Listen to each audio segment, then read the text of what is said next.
말씀 갖고 감당하시겠습니까? 라는 제목을 갖고 말씀을 나누시겠습니다.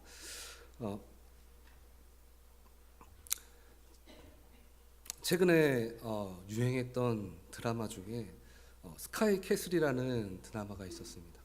하도 여러분들이 막 이렇게 막 이런저런 얘기들이 많아가지고 도대체 무슨 드라마인가 한번 봤는데 죄송합니다. 거기에 등장하는 인물 중에 그 김서영이라는 배우가 있습니다. 서울대 의대를 보내는 그런 전문적인 입시 코디네이터로 이렇게 그런 역할로 이제 나오는데, 거기서 하던 대사 중에 하나가 뭐였냐면, 저를 전적으로 믿으셔야 합니다. 그래서 모든 것을 감수하시겠습니까? 그런 말을 하더라고요. 그러니까 내가 무엇을 하든지 당신의 자녀를 서울 의대에 합격시켜 줄 테니까 그에 따른 일들이 어떤 일들이 일어나도 뭐든지 감당하겠냐고 이야기하는 겁니다. 사람이 이렇게 하는 말은 사람의 말이기 때문에 우리가 정말 믿어야 되는지 고민합니다. 그런데 때때로 하나님이 우리에게 하시는 일 가운데 이런 일들이 있습니다.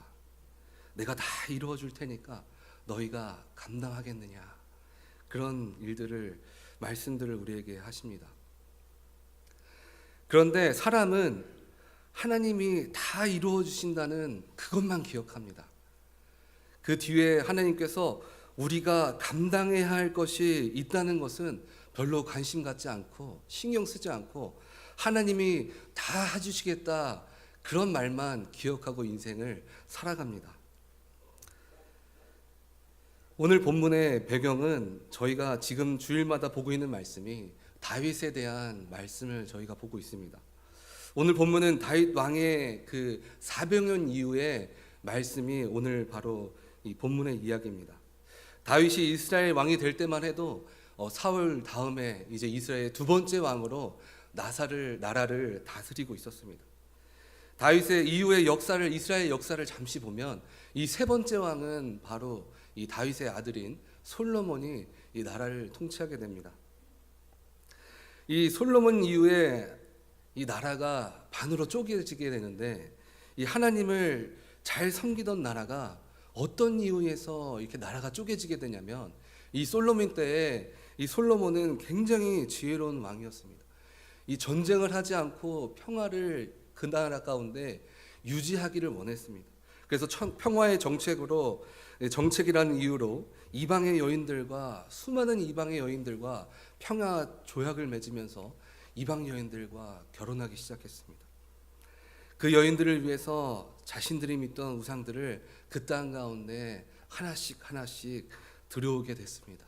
그러면서 나라 가운데 하나님 이외에 다른 신들이 하나씩 생겨나고, 또 그 안에 그 이방 여인들뿐만이 아니라 그 나라에 살던 이스라엘 백성들까지도 하나님 외에 다른 이방 신들을 섬기면서 하나님과 조금씩 멀어지는 삶을 살아가게 되었습니다. 그렇게 결국 솔로몬 왕 이후에 그 다음 아들 때에 이스라엘은 남유다와 북이스라엘로 두 개의 나라로 분열되게 되었습니다. 그렇게 우상을 섬기던 북이스라엘은 남유다보다 먼저 이 나라가 멸망하게 되었고, 이제 남유다마저도 바벨론이라는 나라로 인해서 이제 멸망을 앞에 두고 있는 그런 상황에 있는 겁니다. 그런 환경 가운데 있는 것이 바로 오늘 하박국 선지자가 하나님께 이야기하고 있는, 오늘 하나님께서 우리에게 말씀하고 계시는 그런 배경을 갖고 있습니다. 이런 환경 가운데 하박국의 처음 시작을 보면, 하박국의 처음 시작은 하박국의 호소의 말씀으로 시작합니다. 오늘 말씀 하박국 1장 2절을 보면, 하박국 1장 2절 보면 제가 읽어드리겠습니다. 여호와여, 내가 부르짖어도 주께서 듣지 아니하시니 어느 때까지일까? 내가 강포로 말미암아 외쳐도 주께서 구원하지 아니하시나이다. 하박국은 지금 마음 가운데 하나님에 향한 불만으로 가득 차 있었습니다. 우리는 이스라엘 하나님께서 우리를 만드시고 지으시고 택함 받아서 하나님 이 이집트 땅에서 건지셔서 하나님 그 400년 땅 가운데 이 노예 생활하던 우리들을 하나님의 택함 받은 백성이라고 해서 건지시고 또 나라를 만드시고 강건한 나라로 만드셨는데, 어떻게 하나님을 알지 못하는 저 바벨론 땅이 죄로 똘똘 뭉쳐 있는 그 나라가 어떻게 우리를 해하게 가만히 두냐고 하나님께 컴플레인하고 있는 겁니다.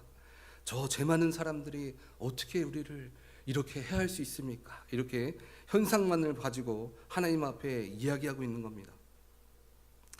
그런데 성경을 보다 보면 오늘 이 하박국과 같이 하나님께 불만이 가득 차 있는 인물이 하나 더 있습니다. 그게 누구냐면 바로 가인입니다. 하나님께서 가인과 아벨에게 제물 중에서 하나님 가인의 것은 받지 않으시고 아벨의 제물은 받으셨습니다.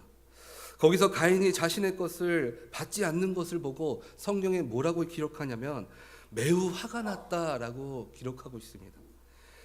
가인이 자신이 볼 때는 자신이 드린 제물이나 아벨이 드린 제물이나 전혀 다른 것이 없었습니다. 아벨은 양 치는 사람이니까 그냥 양을 드렸고, 본인은 농사 짓는 사람이니까 그냥 이 땅에서 난 것을 드린 거라고 생각했습니다. 근데 가인의 눈에는 분명 다른 것이 없는데 하나님께서는 하나님 보시기에는 분명 다르다는 겁니다. 창세기 4장 3절에서 4절 말씀에 보니까 세월이 지난 후에 가인은 땅의 소산으로 제물을 삼아 여호와께 드렸고, 아벨은 자기도 양의 첫 새끼와 그 기름으로 드렸더니 여호와께서 아벨과 그의 제물은 받으셨으나, 아벨은 자신의 기르던 양 중에 첫 번째로 얻은 것을 주님께 드렸습니다. 하나님께 드리기 위해서 하나님께 내게 주어진, 하나님께 허락하셨기 때문에 나에게 얻어진 이 제물을 하나님 앞에 드리기 위해서 항상 신경 쓰고 또 하나님 앞에 드리기 위해서 땀을 흘리면서 이 가축을 잘 키우고 있었습니다. 반면에 가인은 하나님께서 내게 주어진 것들에 대해서 내 재물을 그냥 주어진 것들 중에서 하나를 그냥 택해서 하나님 앞에 드렸습니다. 벌써 이 가인과 아벨은 마음의 차이가 있다는 겁니다. 아벨은 하나님 앞에 하나님께 나에게 주셨으니까, 하나님께서 나에게 처음으로 허락하신 것들을 주셨으니까 첫 번째를 구별해서 주님 앞에 드렸고, 가인은 그냥 있는 것 중에 하나 주님께서 드리라고 했으니까 그것 중에 하나를 선택해서 주님 앞에 드렸다는 겁니다.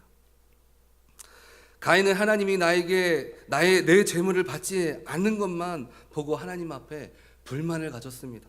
화를 내기 시작했습니다. 오늘 본문에 나오는 이스라엘 백성들도 가인과 마찬가지였습니다. 하나님이 나에게 해줘야 할 것들을 해주시지 않은 것만 바라보고 하나님 앞에 화내기 시작했습니다. 불만을 품기 시작했습니다. 어떻게 나에게 이럴 수 있습니까? 나에게 어떻게 이렇게 죄 많은 자들이 나를 해하도록 하나님 가만두실 수 있습니까? 이렇게 항의했다는 겁니다. 그러면 이스라엘 백성과 가인이 실수하고 있는 부분은 무엇입니까? 그것은 지금 이루어지고 있는 문제의 원인을 하나님한테로만 포커스하고 있다는 겁니다. 하나님께만 문제가 있다라고 생각한다는 겁니다. 그런데 정작 이 문제는 하나님한테 있는 것이 아니라 바로 본인들한테 있다는 겁니다. 본인들이 감당해야 될 것들을 하지 않았기 때문에 오늘 가운데 이렇게 안 될 수밖에 없고 하나님이 반받게 되고 하나님께서 그들을 벌할 수밖에 없다는 겁니다. 이런 현상이 일어날 수밖에 없다는 겁니다. 그런데 그것들을 바라보지 않고 가인과 이스라엘 백성들은 하나님 앞에 계속해서 내 모습은 바라보지 않고 하나님 앞에 불만을 표현하는 겁니다. 이스라엘 백성들의 문제는 하나님의 백성이라고, 하나님 택한 백성이라고 하지만 그들의 겉모습은 있었습니다. 하나님 앞에 예배드리는 것에 겉모습은 있었습니다. 매주 교회도 잘 다니고 하나님 앞에 제사를 드릴 때 자신의 물질도 하나님 앞에 잘 드렸습니다. 헌금도 잘하고 예배도 잘 드렸습니다. 그런데 문제는 그 안에 믿음이 없었다는 겁니다. 믿음이라는 것은 삶에서 그 모습이 나타나는 것을 이야기합니다. 그들의 삶에는 하나님 앞에 내가 하나님의 사람으로서 살아가는 그 모습이 드러나지 않았다는 겁니다. 그들의 삶에는 하나님의 성전도 내 마음 가운데 있었지만 다른 우상신 또한 그들의 마음 가운데 품고 있었다는 겁니다. 그래서 삶이 힘들면 불평이 나오는 겁니다. 믿어도 소용없어. 내 인생은 왜 이렇게 고달픈 거야? 하나님 믿음에도 불구하고 내게 주어진 환경에, 내게 주어진 어려움에 그들은 불평과 불만을 쏟아내는 겁니다. 그리고 오늘은 하나님을 믿었다가 또 내가 조금 손해보는 것 같고 어려운 것 같으면 금방 또 다른 우상신을 바라보고, 또 내가 조금 힘들다가 또 더 즐거운 것이 있고 더 나에게 편한 것이 있으면 그것으로 금방 다른 것으로 갈아타는 인생을 살아갔다는 겁니다. 오늘 가인과 이스라엘 백성들이 착각하는 것은 내 자신이 감당해야 할 것은 바라보지 않고 하나님만 문제가 있다라고 생각하는 겁니다. 하나님께서는 우리가 살 수 있는 동아줄을 누구에게나 동일하게 내려주십니다.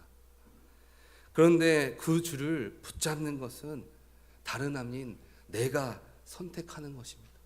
하나님이 일을 안 하시는 것이 아니라 하나님은 여기에 있는 모두에게 동일하게 하나님의 구원의 손길과 하나님의 일하심을 동일하게 길을 열어주십니다.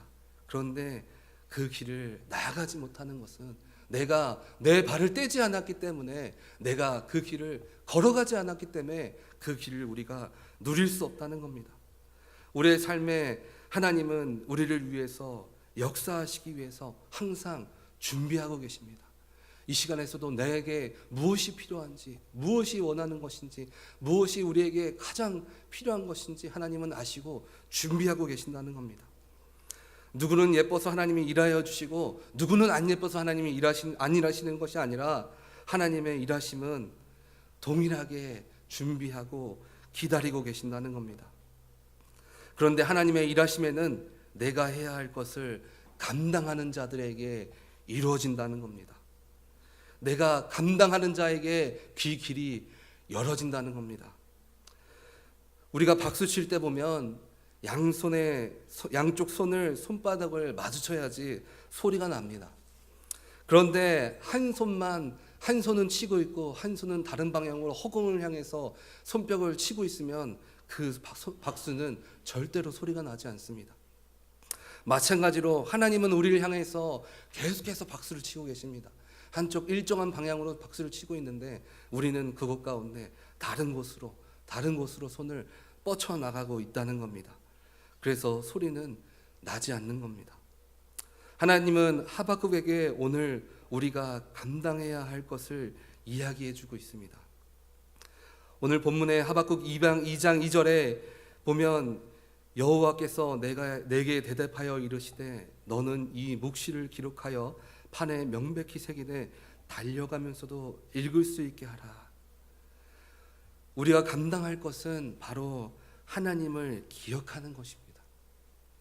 우리를 만드시고 우리를 사랑하셔서 이 땅 가운데 하나밖에 없는 독생자 예수 그리스도를 이 땅 가운데 보내시고 또 그 아들 예수가 십자가에 못 박혀 죽음을 통하여서 우리가 다 구원받을 수 있는 그런 사랑의 하나님, 지금도 우리 가운데 일하시고 있기 위해서 기다리시는 그 사랑의 하나님, 그것만 기억하면 된다는 겁니다.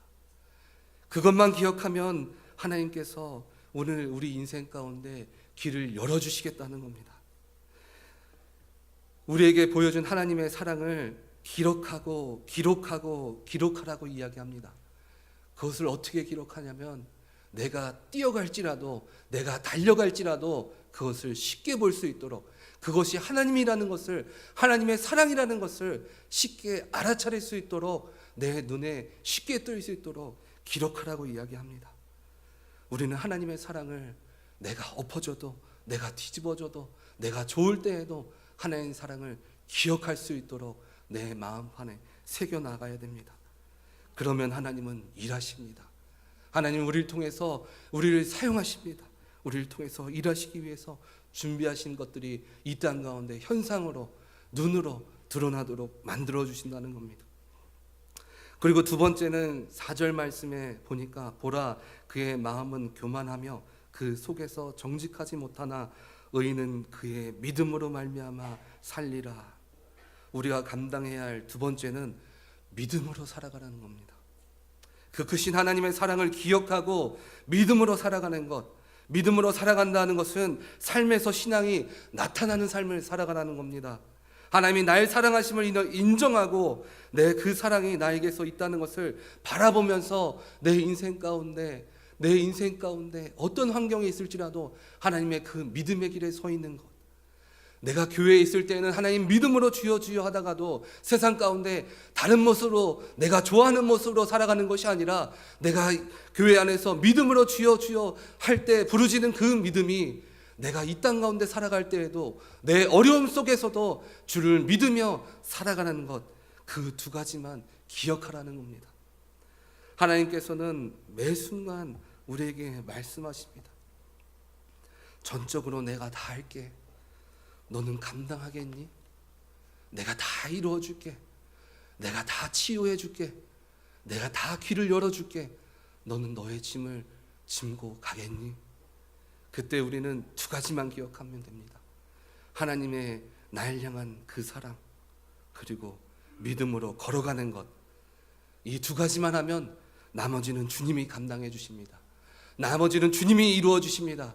다윗 가운데 하나님, 저들은 창과 칼로 나에게 나가오지만 내가 믿음으로 말씀으로 나아갈 때 저 골리앗을 쓰러뜨려 넘어뜨린 것처럼 우리가 주의 사람을 기억하고 믿음으로 걸어가기만 하면 주님이 우리 인생 가운데 이루어 주십니다. 함께 해 주십니다. 하나님께서 인도해 주십니다. 우리가 감당해야 할 것은, 우리가 감당해야 할 것들을 감당할 때 주님께서 함께 하심을 믿으시기 바랍니다. 우리가 감당할 것들을 감당할 때 우리에게 나타나는 변화가 있습니다. 그게 뭐냐면, 하박국을 보면 자신은 정말 처음에 하나님을 감당하지 못했을 때에는 하나님 그 마음 가운데 하나님 앞에 불만의 마음이 먼저 있었습니다. 하지만 그 마음 가운데 하나님의 말씀을 인정하고 자신이 감당해야 할 것을 감당했을 때 그의 생각과 마음이 바뀌어지는 것을 우리가 볼 수 있습니다. 하박국 3장 17절에서 18절 말씀을 보니까 17절 18절 말씀에 비록 무화과가 무성하지 못하며 포도나무에 열매가 없으며 감람나무에 소출이 없으며 밭에 먹을 것이 없으며 우리의 양이 없으며 외양간에 소가 없을지라도 나는 여호와로 말미암아 즐거워하며 나의 구원의 하나님으로 말미암아 기뻐하리로다. 하나님은 사랑의 하나님인 줄 우리가 알고 내가 믿음으로 서 있기만 하면 주님이 이루어 주심을 알기 때문에 우리는 이 고백을 할 수 있다는 겁니다. 비록 무화과 나무의 잎이 무성하지 못할지라도 포도나무에 열매가 없을지라도 내 인생 가운데 고난이 있을지라도 내 인생 가운데 비록 나는 아플지라도 내 인생이 지금 절망 가운데 있을지라도 나는 여호와로 인하여 즐겁습니다 라고 고백할 수 있다는 겁니다. 우리는 주님이 우리에게 감당하라고 이야기하신 이 두 가지만 기억하고 있으면 됩니다. 이 두 가지만 우리가 감당하기만 하면 됩니다. 나만 변하면 주님의 뜻을 우리가 알 수 있습니다. 나만 변하면 주님이 우리를 위해서 일하심이 드러납니다. 하나님께서 여러분에게 이 시간에도 질문하고 계십니다. 내가 너와 함께 할게. 나와 함께 하겠니? 네가 짊어져야 할 것들을 감당할 수 있겠냐고 오늘도 우리에게 물어보십니다. 그때 오늘 우리는 믿음으로 네 주님 내가 감당하겠습니다 라고 믿음으로 나아가는 우리 교우들 되시기를 간절히 바랍니다. 이제 같이 기도하겠습니다.